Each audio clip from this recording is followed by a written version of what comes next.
muumba mbingu na nchi. Sema amen. Hebu mpigie makofi Mungu wetu muumba mbingu na nchi. Yeye ndiyo mwenye uwezo wa kumiliki nini? Kanisa. Sasa leo anakuambia mtumishi au mchungaji, askofu, nabii anakuambia kanisa langu linakuwa lipi hilo? Bwana Yesu asifiwe sana. Lipi? Mwenye uwezo wa kumiliki kanisa ni mmoja tu, ambaye ndiye Mungu muumba mbingu na nchi, na Yesu mwenyewe kichwa cha kanisa.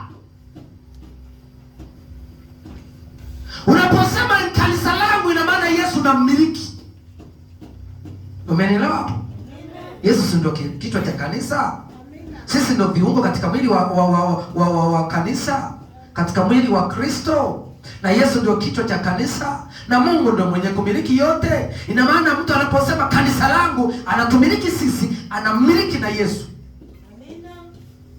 Na ndio maana mwenye uwezo wa kuwa na kanisa ni Mungu peke yake. Mwanadamu hawezi kuwa na uwezo wa kuwa na kanisa. Leo watu wamepotosha, wameharibika, wameharibu mipango au mpango wa Mungu, kuingiza katika mpango wa uharibifu, mpaka matumizi ya kimungu yakiitwacho ama kuabudiwa ama Mungu. Watu wamekiharibu, wao wenyewe wanajiita wa Mungu. Kinachoabudiwa wao wenyewe wanaabudiwa, kwa sababu wameharibu mpango wa Mungu. Ile Warumi ambayo anaizungumza Paulo, anasema kwamba kama walivyokataa kuwa na Mungu, ile Warumi sura ya kwanza mstari wa 24 na 28, kwamba walivyokataa kuwa na Mungu katika fahamu zao, Mungu aliwaacha, maana wameharibikiwa akili zao. Waefeso anasema ni watu wenye giza, wana ambao hawaoni. Wakorinto anasema vipofu. Amina.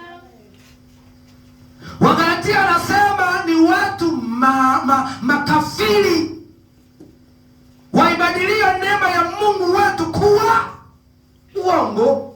Amina. Bwana Yesu asifiwe sana.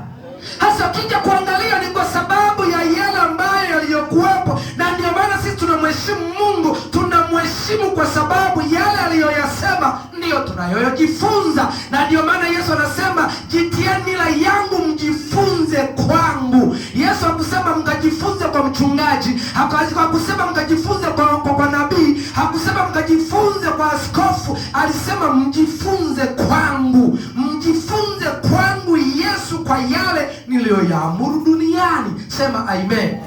Na ndio maana sisi tumebaki tunajifunza kila ambacho Yesu alichokisema. Hebu nipungie mkono hewani na Mungu akubariki sana, ambapo tunasema ya kwamba mwenye uwezo wa kumiliki kanisa ni Mungu. Wale wanaomiliki makanisa leo ni Mungu watu, wanawapoteza watu, wanawapeleka jehanamu. Sema amen.